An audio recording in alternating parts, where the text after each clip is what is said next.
While comforting me, my husband said, "Zoya, you don't need to worry. We will have to endure all these difficulties for the sake of our child." I looked at my husband and shook my head in denial. My heart wasn't convinced. I didn't know why, but I had this feeling that something bad was going to happen. However, my husband dismissed my concerns and, holding my hand, led me to a house near where an old man sat and secretly treated women. Many women used to go to this old man with their problems, and he would take them into a secret room, treat them alone, and relieve them of all their discomforts.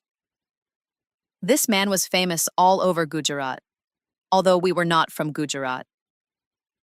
I didn't believe in such things at all.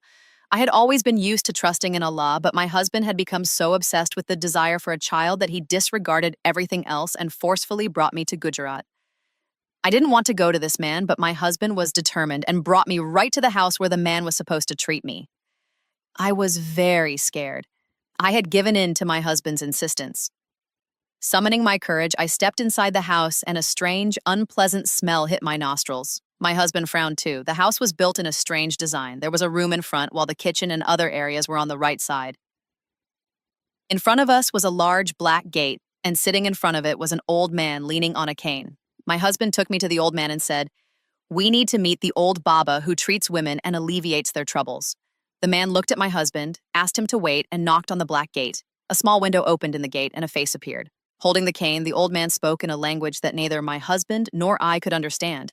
However, we could tell from his body language what he was trying to convey. After speaking some more, he said, "You'll need to wait for a while." Hearing this, we moved to a corner and stood there. A few minutes passed, and then the man with the cane gestured for us to enter. We approached the gate, and one side was opened for us. We crossed the gate and entered the other side, which was also built in a strange design. In front of us were 3 rooms. The man with the window looked at us and said, "You wait here. Your wife will go into the 3rd room where Babaji is, and he will treat her." I looked at my husband and shook my head in denial. I didn't want to go inside, especially alone.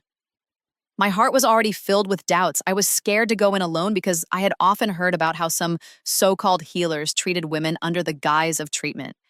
I tried to explain this to my husband, but he was unwilling to listen. Either he didn't understand or was pretending to be ignorant. I refused to go inside alone. Seeing my refusal, the man said, "No, Babaji's treatment has this rule. Only women can go inside because the treatment is done in secret. No other person is allowed to enter." My husband didn't react at all and instead tried to convince me to go in. I snapped and said, "No, I will not go inside alone." "You will come with me," I said firmly. My heart kept warning me repeatedly, telling me that something was about to go wrong. I had never felt this way before, but today everything seemed different. Something inside me just didn't feel right. My husband looked at the man helplessly, and the man shrugged his shoulders. The message was clear. He couldn't help us in this situation. Seeing my husband's helplessness made my heart ache even more. But then, my husband, as if resigning to the situation, whispered something into my ear that completely froze me in my tracks. "If you don't go inside this room right now," he whispered with urgency, "I will divorce you here and now and return home. I will marry another woman and have children with her. Do you want that?" My world crumbled as I heard those words. I looked at him, my eyes filled with tears, and without uttering another word, I walked toward the room. The sense of betrayal stung deeply in my chest, but I had no choice. I couldn't let go of the one thing that had always kept me tied to my husband: our desire for a child. Men in their desperation often have one weapon that they use to manipulate and blackmail women: the threat of divorce. This threat is like a sword hanging over our heads, forcing us to comply with every demand, every whim. The very thought of divorce is so terrifying to a woman, and in that moment, it felt like the only way to keep my family intact was to endure whatever awaited me in that room. I knocked gently on the door, my hands trembling. A deep, gravelly voice responded from inside. "Come in." At those words, my heart sank even deeper. I had no choice but to gather whatever strength was left within me. My body screamed for me to turn around and run, but my mind told me there was no way out. I swallowed hard, wiping away the cold sweat that had formed on my brow. With a shaking hand, I opened the door and stepped inside. The room I entered was nothing like I had ever imagined. It was dark, almost suffocatingly so, with a strange, unsettling aura that seemed to hang in the air. The atmosphere felt dreamlike, almost surreal. but in a way that made my stomach churn. Every fiber of my being screamed at me to turn around and leave, but my feet felt glued to the floor. I could hear the man's voice again, booming and authoritative. Sit in front of me. You need my permission to leave this place. If you show any disrespect or dishonor me, remember this. No one ever leaves this room alive. The weight of his words hit me like a hammer. His voice was full of anger and power, and I felt my legs weaken under the pressure of it. I looked around the room trying to find the source of this menacing voice, but there was no sign of him. The only thing I could hear was his voice echoing through the dimness. Then once again, his voice thundered through the room. Why did you come to me? What treatment are you seeking? My throat became dry, and I felt my tongue stick to the roof of my mouth. I couldn't even form words. I was paralyzed with fear. It felt as though every ounce of my strength had left me. I wanted to speak, to explain my situation, but the words wouldn't come. Suddenly, the darkness around me began to dissipate. Light poured into the room, filling it with an eerie, soft glow. I took a deep breath, grateful for the light. I looked around, cautiously lifting my eyes, and then I saw him. The old man was sitting in front of me on a chair. He wore black clothes, and around his neck he had numerous beads, making him look even more mysterious and intimidating. His appearance was unlike anything I had ever seen. His eyes were bloodshot red, and his face had an unnatural dark tint. His long white hair flowed down to his shoulders. He looked terrifying, and the sight of him made a chill run down my spine. He looked at me with those piercing eyes and spoke in a voice that was both cold and commanding. There is no need to be afraid. Tell me, what is the reason you've come to me? I swallowed hard, and with great effort, I managed to speak. I've been married for 4 years, Babaji, and we still don't have any children. We've seen doctors, and they say it's God's will. They tell us we are both healthy, but Babaji, my husband, is desperate. He says that if we still don't have children this time, he will marry someone else and have children with her. I can't bear that thought, Babaji. I don't want to lose him. I don't want to face that reality. Please help me. I want to have children. That's why I've come to you. As I spoke, I could see his expression shift. He let out a grunt, a sound that seemed almost dismissive. Your treatment will not be easy. Are you sure you can endure it? Those words hit me hard, but I didn't hesitate. I'm ready to endure any pain for the sake of having children. I will do anything. I will bear anything as long as I can have the child I've always dreamed of. The old man sat still for a moment, his eyes fixed on me. I could feel his gaze penetrate deep into my soul as if he were judging me, testing me. The silence in the room was deafening, and my heart raced as I waited for his next words. Very well, he said after a long pause. Your treatment will begin now, but remember, once we begin, there is no turning back. You must do everything I tell you without question, or there will be consequences. I nodded without hesitation, my body tense but resolute. This was the only chance I had. I had to trust him, no matter how strange or terrifying this process might be. The old man motioned for me to come closer, and as I did, I felt an icy chill in the air. It was as though the temperature in the room had dropped suddenly, and I could feel the hairs on the back of my neck stand up. He reached for something in his robe, and I watched in a mix of fear and curiosity as he pulled out a small vial of dark liquid. Drink this, he instructed, his voice low and firm.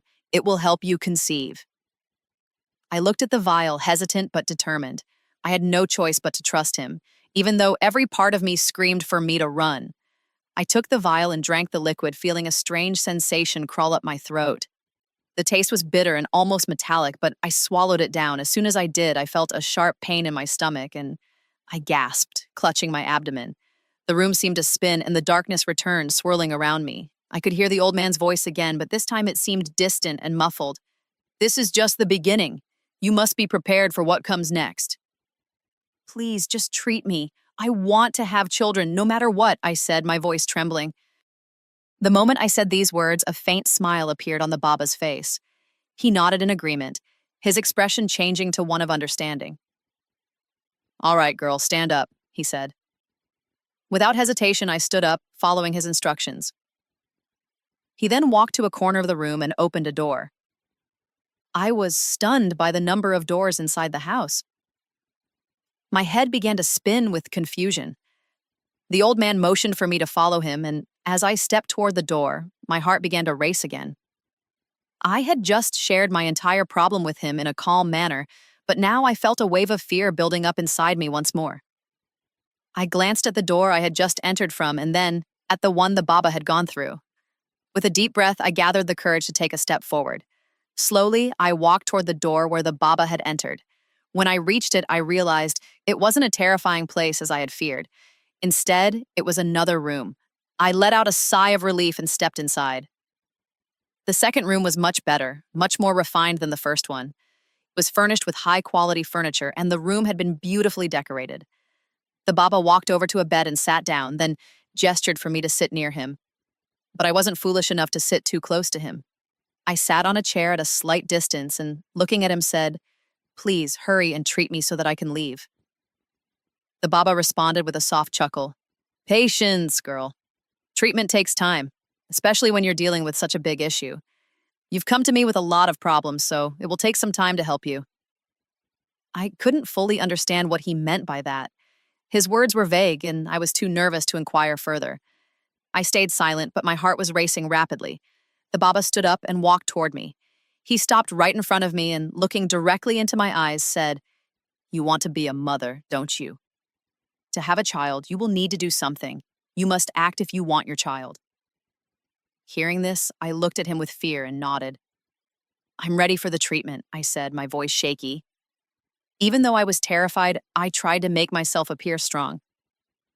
My face clearly showed how scared I was, but I didn't want to show any weakness in front of him. However, little did I know, the Baba had already noticed my fear and anxiety. He seemed to sense my hesitation. Suddenly, the Baba turned around quickly and walked to a side drawer. He opened it and pulled out a small container of something. To my surprise, he began to eat something from the jar. I watched him, confused and a little horrified. What was he eating? I'd heard of shilajit before. It was a rare substance found in the mountainous regions of places like Hunza, Baltistan, and the Himalayas. It is made by combining plants and minerals found in these areas, and it has numerous health benefits. I knew it was highly regarded, especially for the elderly, as it helped them maintain energy and youthfulness. But seeing him consume it like this raised alarms in my mind. My heart skipped a beat. Could it be that he was going to use this on me in some way? The thought made me shiver, and my stomach churned with dread. I had never felt so uneasy. It was as if my mind was screaming at me that something was wrong. I had only thought about having a child, but now, with this strange scene unfolding in front of me, I felt an overwhelming sense of danger. My heart pounded in my chest as I realized that this man might want something more from me than just treating me. The thought made my skin crawl and my hands trembled uncontrollably. As I stood there, frozen in fear, he finished eating the shilajit and walked closer to me. He looked at me with a strange, almost predatory gleam in his eyes and said, "I'm ready to treat you, girl. Don't worry, you will soon become a mother, and your husband won't be bringing in another woman." I stared at him, my heart still racing.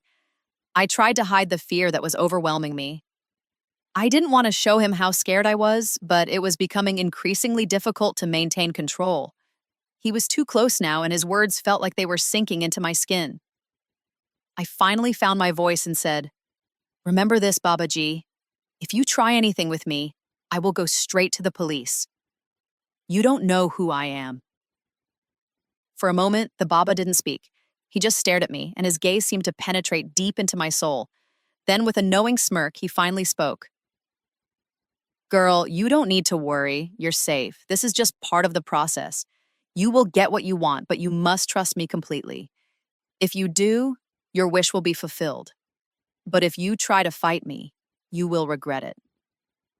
His words were chilling, and my heart sank as I realized that I had no control over the situation anymore. The room felt smaller, and the air seemed to grow thicker with every passing second. I could feel the fear creeping up inside me, but I knew that I had already come too far to turn back now. I had to endure whatever this man had planned for me, even if it was terrifying.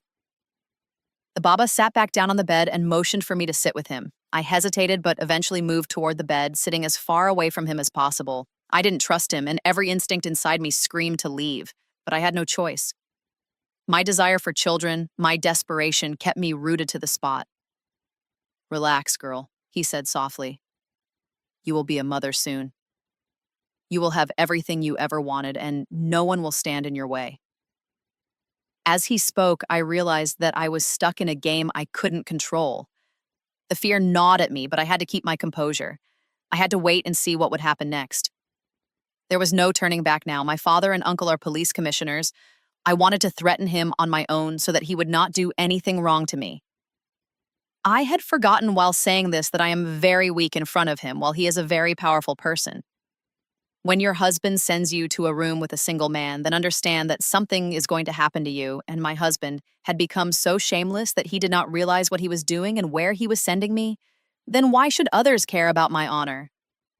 Suddenly, that Baba started laughing loudly, and as soon as he saw me, he suddenly tore my dupatta off my body and threw it away and grabbed me by the hair and threw me on the bed and said, "Until I have sex with you, you will not come near you. Then how will you become a mother?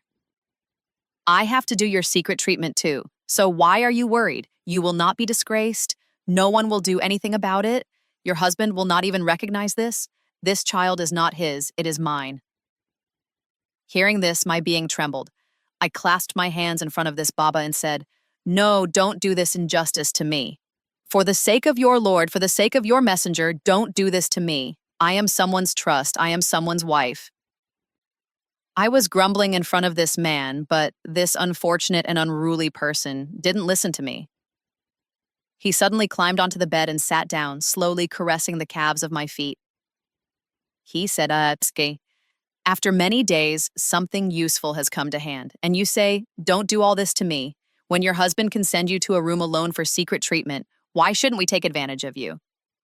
When your husband is the one who is arranging you on a plate and placing it in front of us, why don't we clean this plate and return it?" Hearing such things from this man, I started to feel disgusted with my very existence. I clasped my hands in front of this man and said, "Don't do this to me." But he put his heavy hand on my mouth and stifled my screams, and gradually he started to take control of my existence. His lips were touching my cheek, my heart was crying tears of blood. As soon as he saw me, he removed the clothes from me and his body and climbed on top of me.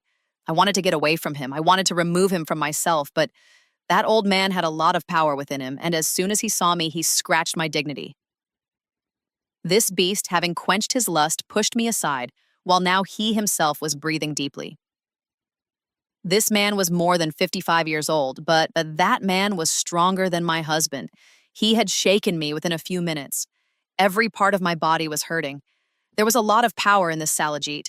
He had shaken me as soon as he ate. When his breathing returned, he looked at me and said, "Now you see you have been cured. Now you will become a mother in peace." My sobs were echoing in the room. I looked at that man and cried and said, "I will never forgive a person like you. One day I will punish you for what you have done to me. At any cost, I will make you die. What do you think? You will continue to do this vile thing and your shop will continue to run. I curse you that you will be ruined and that you will have nowhere to live." Suddenly, that man came close to me and grabbed my hair and said, "I will never forgive you." Oh, girl, don't prove yourself to be a prude by using too much language. If you were that prude, you would have explained to your husband so that he wouldn't send you into the room alone. He knew that I was the only one inside, so why did he send you into the room? Maybe he also knew that I was going to do all this to you. If you talk too much now, I will provoke your husband and get you divorced. I will whisper in his ear that you can never be a mother. Then he will divorce you and marry another woman. So be quiet and get out of here. I looked at this man with tearful eyes and spat on his face in disgust and left. I could hear his laughter all the way out of this room. After coming to this other room, I fixed my cell and wrapped a sheet around myself and came out. My husband was standing next to this man. Maybe he was waiting for me. I went near my husband and he saw me and said, "You have been treated. Everything is fine." I looked at my husband with a sharp look and ignored him and left. I had come home, but I had not spoken to my husband all the way. We had come home from Gujarat, but nothing had been said between us. My husband was repeatedly addressing me, but I was not even willing to look at him. I was feeling disgusted with my husband. Today, my honor had been trampled on because of this person. This vile Baba had done something to me that I could not even imagine. That is why I was avoiding going to such a place, because I had often heard that these pretentious Baba would call a woman in a room alone and take advantage of her innocence and scratch her. And while thinking about all these things, I wanted to avoid all this, but due to my husband's threat, I had to do all this. But I did not know that after going to this man, my life would completely change. After coming home, I became completely silent. My husband was addressing me repeatedly, but I was not listening to anything he said. When night came, he suddenly started coming close to me, started making love to me, started kissing my forehead, started measuring my body, started trying to sleep with me.